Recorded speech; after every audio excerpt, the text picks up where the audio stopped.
very safety sila dito. Talagang safety first dito. Ayan.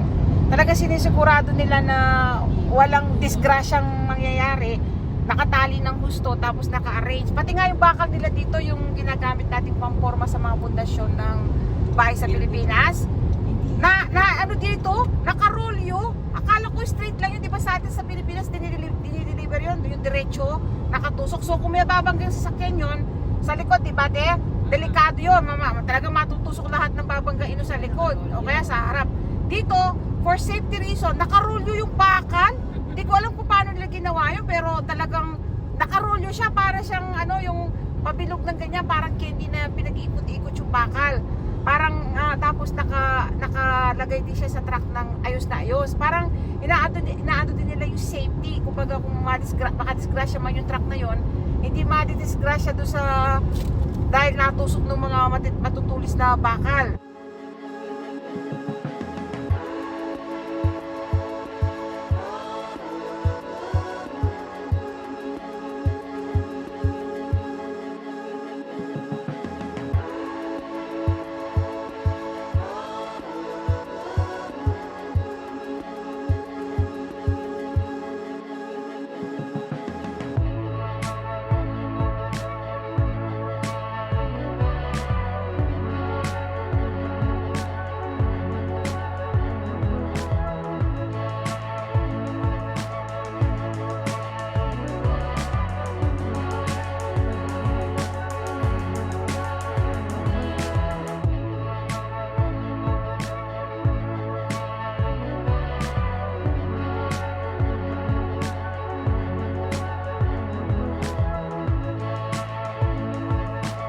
So yung probinsya ng Alberta, hindi na niya hinahangad yung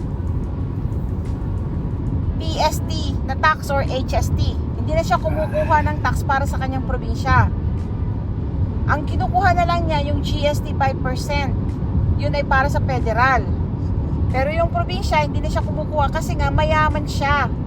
Marami siyang kinikita sa langis. Kaya makikita nyo dito, wala ngang mga wala ngang mga farm dito or mga malalaking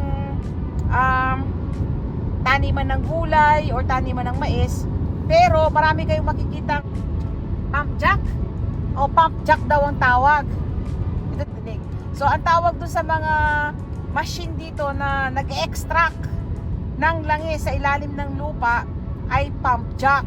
Maraming ganyan dito sa Alberta. Wala pa tayong, kanina madami na tayong, ayun na nakikita nyo, ayun ang layo, o ayun. Ayun ang layo niya, ayun o. Ayun ang layo. So,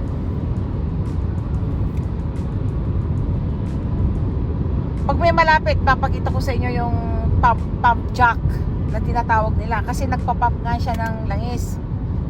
So, sa yaman ng probinsya ng Alberta, hindi na niya sinisingil ng PST taxes yung kanyang mamamayan. Hindi kagaya sa amin sa Manitoba, gina-charge kami ng PST kasi hindi naman ganun kayaman yung aming probinsya. Kaya kumukuha pa ng extra income yung province namin sa aming mga mamamayan sa pamamagitan ng pag-charge ng PST. Tapos nag-charge din siya ng GST para naman sa federal. Tignan niyo yung mga solar nila, oh. Green source of ayan. Ayan, oh, ang dami nilang solar dito, sa Alberta to, oh.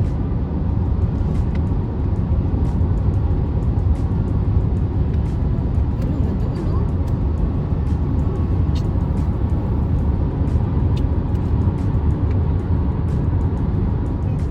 Ating Dinosaur Provincial Park. Wow! Ito pala Dinosaur Provincial Park eh.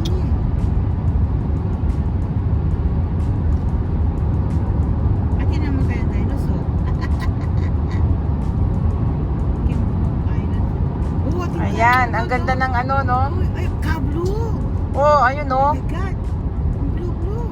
Oh, kita niyo, bumibilib na yung kapatid ko sa ganda ng Alberta. Hindi pa niya nakikita yung pinaka-the best. Ayan. Tingnan mo, look, blue. So, maganda rin yung tulay ng mga Alberta dito. Pero kahawig lang ng tulay sa amin sa Manitoba. Ayan. Hindi kami mahuhuli sa tulay ng mga taga-Alberta. Ganyan din ang tulay namin sa Manitoba. Angkor Stories. Yun yung mga albatros, oh, ang dami. Ayun, Oo, oh. ang dami. Ang dami, oh. Alam mo, mga reporter yung ginagalaw. Ayun yung mga baka. Ayan, mga baka. Maraming mga ano dito, ngayon ko lang napansin na maraming bakahan din dito sa Alberta. Wala silang maraming farm, pero marami silang mga bakahan.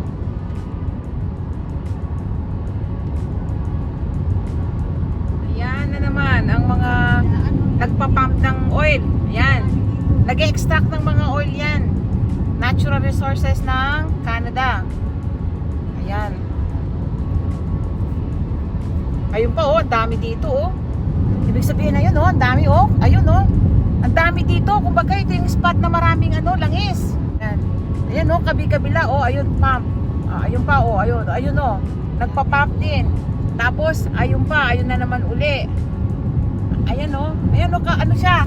Hindi nagkakalayo, oh. Ang dami, oh. Yun, oh, kabi-kabila. Ang ibig sabihin, itong lugar na to, sagana siya sa oil. As in, talagang maraming oil. Kasi siya yung pinakamaraming nagpa-pump ng langis na nakita ko.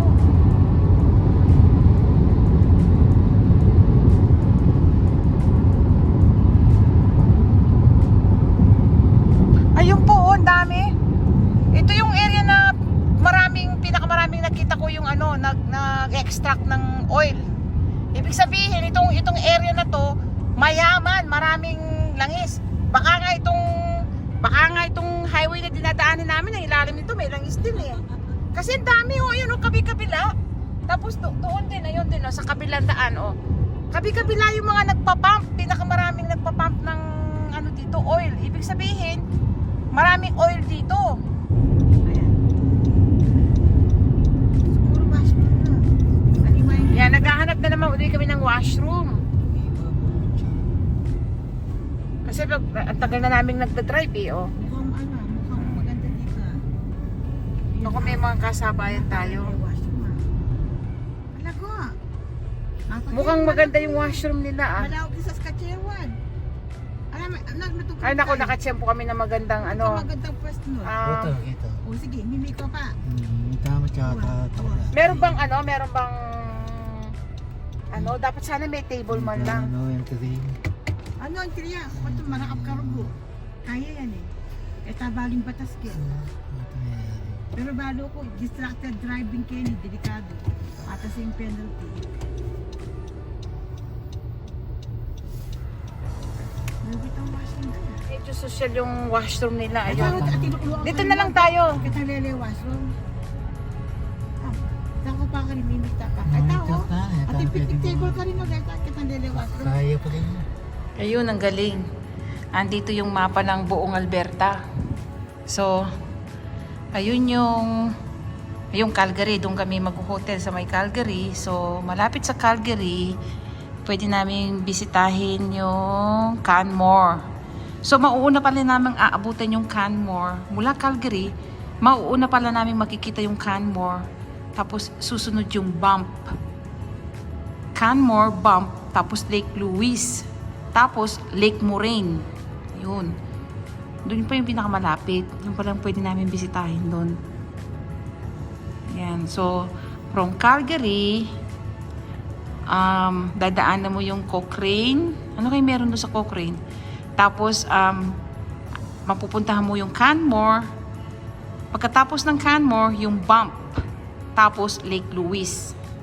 Sunod-sunod lang pala yun. Tapos, Lake Moraine. Yan, malapit na daw kami doon sa hotel. So, maaga kaming maaga kami makapagpahinga kasi wala pa kaming tulog sa biyahe. Wala pa kaming tulog mula kagabi. Yan, para bukas babawi ako sa pasyalan.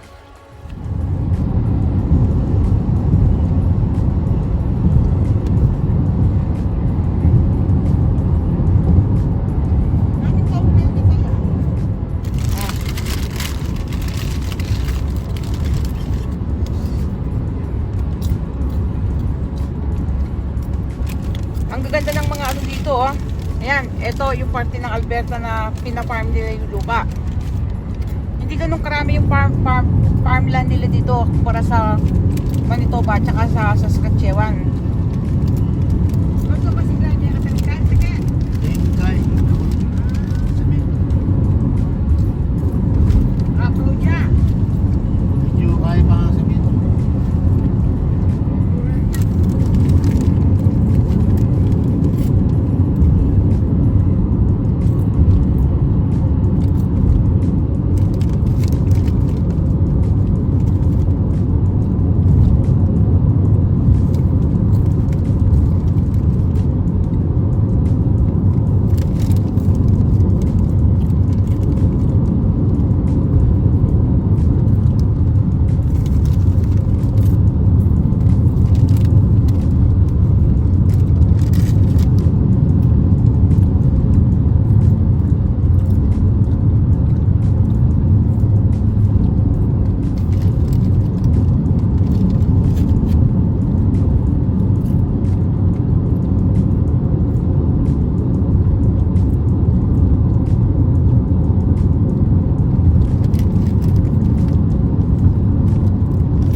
Nalabigan natin.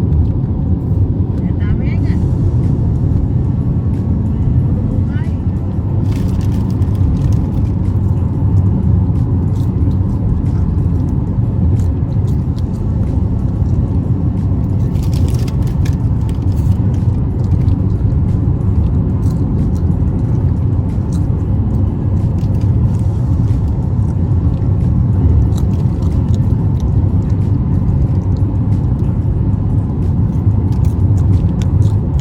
Ang ganda ng Canada, no?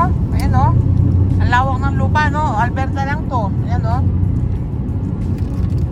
Bawat probinsya ng Canada may kanya-kanyang magagandang futures. Yung may kanya-kanyang katangian, may kanya-kanyang kagandahan.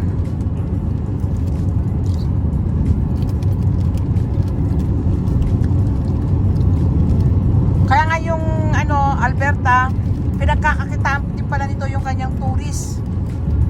Yung Alberta nga pala, malakas din kumita sa mga turista.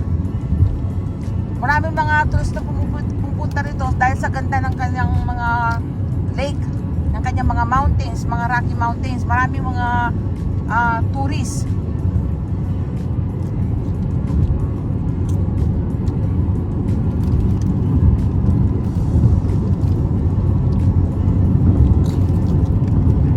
Malakas kumita yung Alberta sa turismo.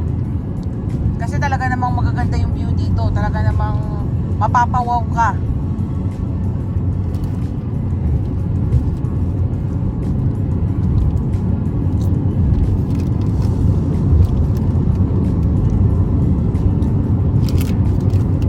Ayun. May mga baka, oh.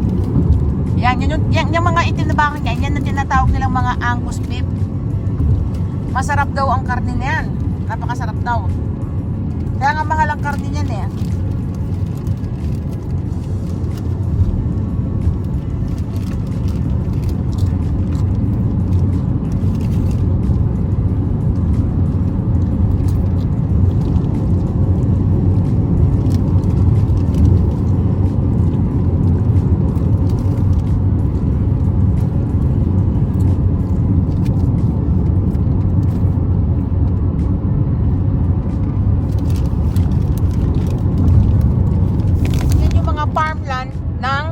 Alberta. Hindi ganun karami yung mga farmland niya, pero meron din siya, tsaka magaganda rin, oh. Parang mga patatas siya. Karamihan namang nakikita namin mga patatas. Wala silang gaanong maraming corn. Hindi kagaya sa Manitoba tsaka sa Saskatchewan, marami nagtatanim ng corn, lalo na sa Manitoba.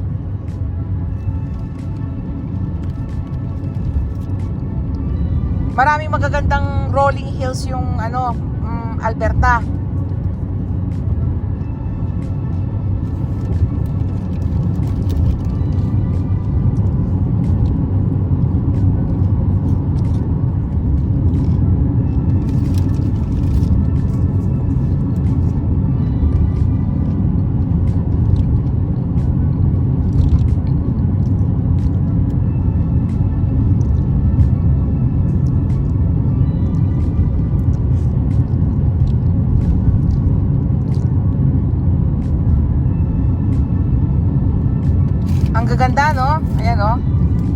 Ganda dun, oh. Ganda dun, oh. Ayun, oh. Kita nyo naman, ang ganda.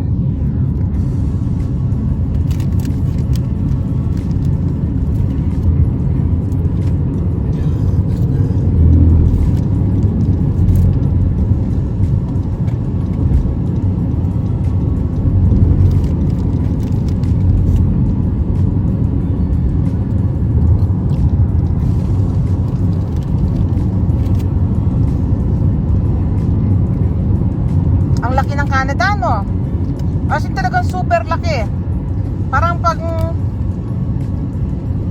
tinignan mo talaga siya ng malapit na malayuan, parang walang katapusang lupa. Ayun. Ayan. Nag-ano ng ano yan.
Tayo makapagkwento, nanlalambot na wala tayo.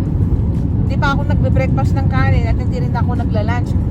Pa-snack lang tayo ng adobong mani at saka popcorn. Hindi rin tayo gaano nainom ng tubig kasi nga takot tayong umihi dahil nga malayo yung mga banyo dito, mahirap maghanap.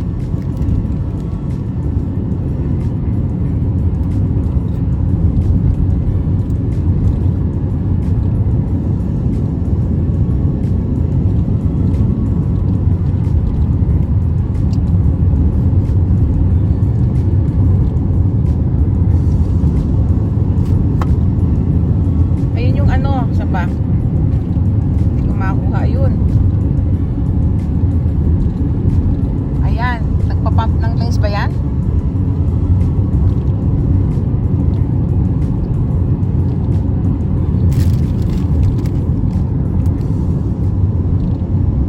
Ayun, doon. Ayan,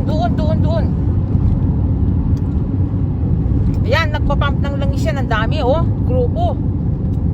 Ibig sabihin, maraming langis dyan. Kita nyo? Ibig sabihin maraming langis dyan.